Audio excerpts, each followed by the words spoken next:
बिस्मिल्लाहिर्रहमानिर्रहीम। अस्सलाम वालेकुम। आज 5 मार्च बरोज़ जुम्मा हम बात करेंगे 4 अहम इशूज़ के हवाले से। बिलाखिर इलेक्शन कमीशन ऑफ पाकिस्तान जितना पूरी कौम ने प्रेशर दिया है, इलेक्शन कमीशन ऑफ पाकिस्तान ने एक लूला लंगड़ा एक फ़ैसला किया है और वो मैं आपके साथ शेयर करूंगा।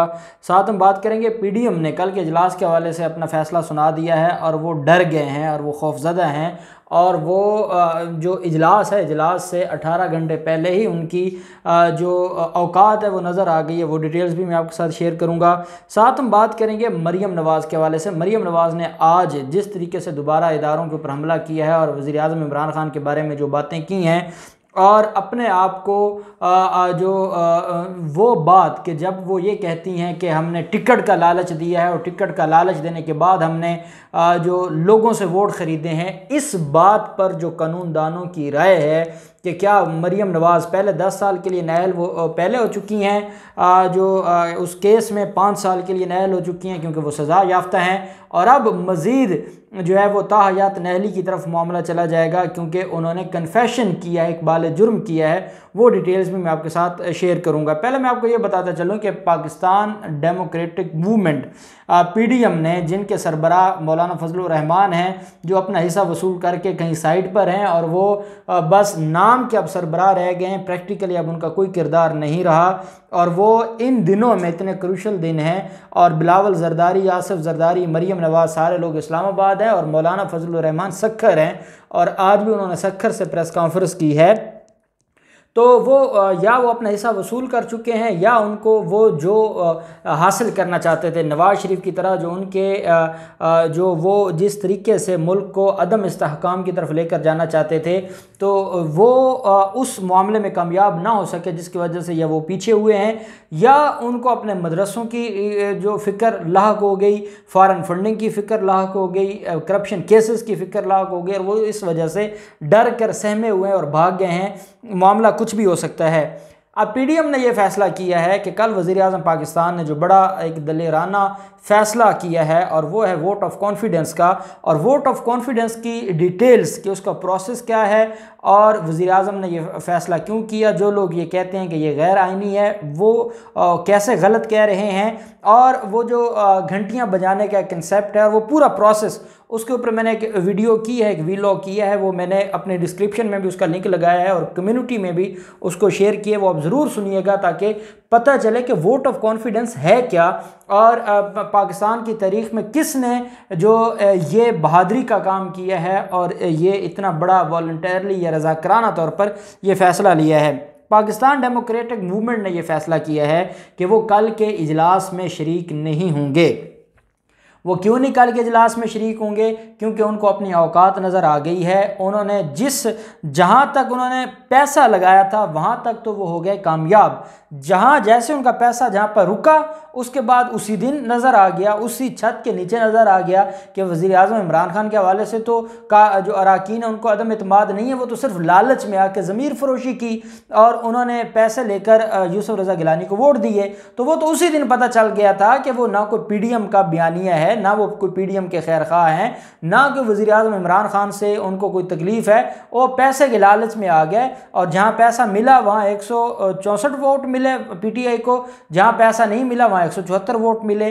अब ये बात, क्योंकि पीडीएम ने इसकी तैयारी तो की नहीं थी वोट ऑफ कॉन्फिडेंस की, उन्होंने तो कहा था कि हम सिर्फ यूसुफ रज़ा गिलानी को पूरे सिंध का बजट लगा के गरीबों का जो पैसा था, जो गरीबों के लिए था, जो गरीबों के फंड्स थे या जो गरीबों से चुराए गए थे, उनके टैक्सों के पैसे वो लगा दिए गए इस इलेक्शन में। और मरियम नवाज़ जैसे, क्योंकि मरियम नवाज़ की हालत आजकल बड़ी ख़राब है और पैसे के हवाले से तो वो खुद 5-5 हज़ार MPs से हर महीने इकट्ठा करके अपने घर का खर्चा चला रहे हैं, जो हालात उनके आजकल चल रहे हैं। अब वो पैसे देने की उसमें तो थे नहीं, क्योंकि पैसे इन्होंने अपनी जेब से तो देने नहीं होते, जरदारी ने दिए हैं तो सिंध हुकूमत के पैसे हैं, वो जो तरक्याती फ़ंड्स के नाम पर या मुख्तलिफ फ़ंड्स के नाम पर मुराद अली शाह ने नवाजा है और जरदारी ख़ानदान की ग़ुलामी में उसने हक अदा किया है। लेकिन क्योंकि नून लीग के पास तो कोई सूबा था नहीं, वो पैसे तो देने के काबिल नहीं थे, अपनी जेब से तो देने नहीं थे, या जो चुराया हुआ माल वो भी उनको निकालते हुए मौत पड़ती है, इसलिए उन्होंने फिर टिकट का लालच दिया टिकट का लालच देने के बाद उन्होंने एक सीट की हद तक रिलीफ लिया।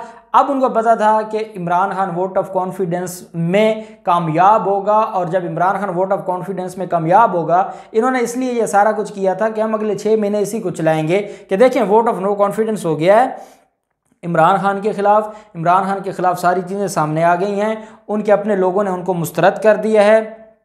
अब ना तो कोई लॉन्ग मार्च की ज़रूरत है, ना कोई धरने की कोई ज़रूरत है। अब हम कौम को ये दिखा चुके हैं कि इमरान खान नाकाम हो गया है, और अब हम इनके खिलाफ वोट ऑफ नो कॉन्फिडेंस लाएंगे। उनको ये लगा था 6 महीने ये इसी खेल में खेलेंगे और उसके बाद कोई नया इशू आ जाएगा और ये ब्लैकमेल करने की या NRO लेने की कोशिश करेंगे। वो अब इनका हो गया नाकाम, और अब इन्होंने फैसला किया है कि हम इस जो PDM ने ऐलान किया है कि हम इस इजलास में नहीं जाएंगे और हम इसका बाइकआउट करते हैं। अब अगर ये वोट ऑफ नो कॉन्फिडेंस में इतने ही अपने आप को ये समझते थे कि ये वोट ऑफ नो कॉन्फिडेंस लेकर आएंगे और इनको इतना ही कॉन्फिडेंस था अपने ऊपर, तो फिर ये क्यों भागे हैं? कर लेके आते, कर वज़ीर आज़म इमरान खान के ख़िलाफ़ जो कॉन्फिडेंस का वोट है उसको नाकाम करते और वज़ीर आज़म को अपोजिशन में बिठाते और उनको घर भेजते। इनकी औकात ही नहीं थी। इन्होंने तो सिर्फ जो है वो धन और जो धांधली है और धौंस है उसके ज़रिए एक इलेक्शन जीता, और वो भी इलेक्शन कमीशन की जो शफ़क़तें हैं या उनका जो किरदार है वो सारी कौम के सामने है। अब मामला ये है कि इलेक्शन का जो मामला है इसमें मरीम नवाज़ ने कल भी बात की है और आज भी बात की है, और इसके ऊपर एतजाज़ अहसन साहब भी और 3-4 जो सीनियर वकला हैं वो अपनी राय दे चुके हैं कि जो वीडियोज़ हैं वो तो चलें मामलात हैं काबिले तहकीक या काबिले तफ्तीश हैं। वो वीडियो में असल कौन थी, कौन बनाने वाला था, उसका स्याक़ व सबा क्या था, चलें वो तो इंक्वायरी होगी या तफ्तीश होगी। मरीम नवाज़ तो ख़ुद इकबाल जुर्म कर रही हैं, तो जो इकबाल जुर्म करती है उसके ख़िलाफ़ तो किसी एविडेंस की ज़रूरत नहीं है, उसके ख़िलाफ़ तो किसी तफ्तीश की ज़रूरत नहीं है। तो जो सीनियर कानूनदान हैं उन्होंने पाकिस्तान तहरीक इंसाफ को ये राय दी है कि आप मरीम नवाज़ की ताहयात नहली के ख़िलाफ़ जो मूव करें इलेक्शन कमीशन और पाकिस्तान में, क्योंकि मरीम नवाज़ का जो कंडक्ट है, जो वो कहती हैं कि उन्होंने लालच देकर लोगों से वोट ख़रीदा है, लालच देकर। ये अज़ खुद जो है वो एक ज़ाब्ता फ़ौजदारी के तहत इसके ख़िलाफ़ कार्रवाई होनी चाहिए, क्रिमिनल लॉ के तहत और ताज़ीरात पाकिस्तान के तहत और इलेक्शन एक्ट के तहत कार्रवाई होनी चाहिए। ना सिर्फ सज़ा बल्कि इनकी ताहयात नहली बनती है, क्योंकि वो सादिक और अमीन नहीं रही। और वो सादिक और अमीन कैसे नहीं रही कि वो खुद बरमला कह रही हैं कि उन्होंने इस पूरे प्रोसेस में धांधली की है या ख़रीदने की कोशिश की है या लालच देने की कोशिश की, और फिर उनको तकलीफ़ इतनी है कि उनको ये लगा था कि उन्होंने यूसुफ रज़ा गिलानी का इलेक्शन जीता है और बड़ी क़यामत आ गई है। लेकिन मामला क्या हुआ? मामला ये होता है कि जैसे ही इलेक्शन जीतते हैं अगले दिन आर्मी चीफ भी वज़ीर आज़म के पास बैठा होता है, ISI चीफ भी बैठा होता है। पूरी कौम को ये नज़र आ जाता है कि इदारे जो है वो आज भी हुकूमत के साथ हैं, और जो PDM ये कोशिश कर रही थी ये बावर करवाने की कि इदारों ने इमरान खान को छोड़ दिया या हुकूमत को छोड़ दिया, हालांकि इदारों की ज़िम्मेदारी है वो हुकूमत के साथ रहें, तो वो ख़त्म हो गया। और उन्होंने मरीम नवाज़ के और इनके जो करतूत हैं वो भी वज़ीर आज़म इमरान खान के सामने रखे कि कैसे ये टिकट का बहाना करते रहे और कैसे टिकट देते रहे और कैसे ये सारी चीज़ें करते रहे। अब मरीम नवाज़ कहती हैं कि इनको क्या ज़रूरत पड़ी थी, इलेक्शन हारने के अगले रोज़ ये गए हैं वज़ीर आज़म इमरान खान के पास, वो उनका वज़ीर आज़म है, वो कोई नवाज शरीफ नहीं है कि वो उनके पीछे भागेगा और जाकर GHQ में जो है वो सुबह शाम चक्कर लगाएगा और उसकी मुलाकात नहीं होगी। वो वज़ीर आज़म इमरान खान है, और वज़ीर आज़म इमरान खान से मिलने के लिए आर्मी चीफ़ हैं, 100 मामलात हैं, ISI चीफ़ हैं, वो हर चीज़ में वज़ीर आज़म को एतमाद में लेते हैं, उसके बाद जाकर कोई काम करते हैं या कोई मामला होता है, चाहे वो नेशनल हो या इंटरनेशनल हो। तो इतनी तकलीफ़ मरीम नवाज़ को, और इलेक्शन कमीशन की वो ये तो ज़रूर कर रही हैं इलेक्शन कमीशन की वकालत और इलेक्शन कमीशन की तौहीन के तौहीन इलेक्शन कमीशन होगी। मरीम नवाज़ कहती हैं तौहीन इलेक्शन कमीशन हो गई। भाई आपने किसकी तौहीन नहीं की? पार्लियामेंट से लेकर वज़ीर आज़म से लेकर सुप्रीम कोर्ट, आपने तो सुप्रीम कोर्ट पर हमला किया था, और आज आपको तौहीन इलेक्शन कमीशन नज़र आता है। और जब आपने जिस दिन इलेक्शन कमीशन के बाहर धरना दिया था और जो गुफ्तगू की थी वो क्या था? वो क्या तौहीन इलेक्शन नहीं था?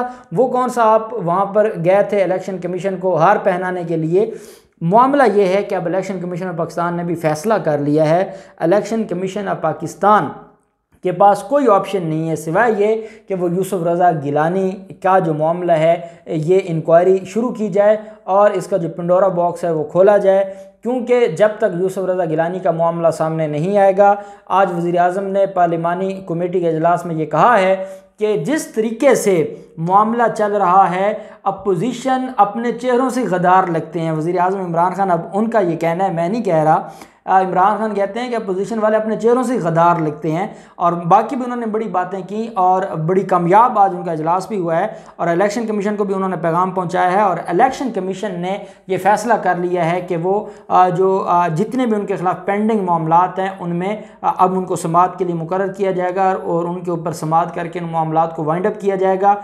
और जो सुप्रीम कोर्ट ऑफ पाकिस्तान में पिटीशन गई है वो बड़ी अहम है। और दूसरी जो यूसुफ रज़ा गिलानी की तैनाती के हवाले से भी जो मामला जाना है इलेक्शन ट्राइब्यूनल में या हाई कोर्ट में, वो भी बड़ा अहम होगा।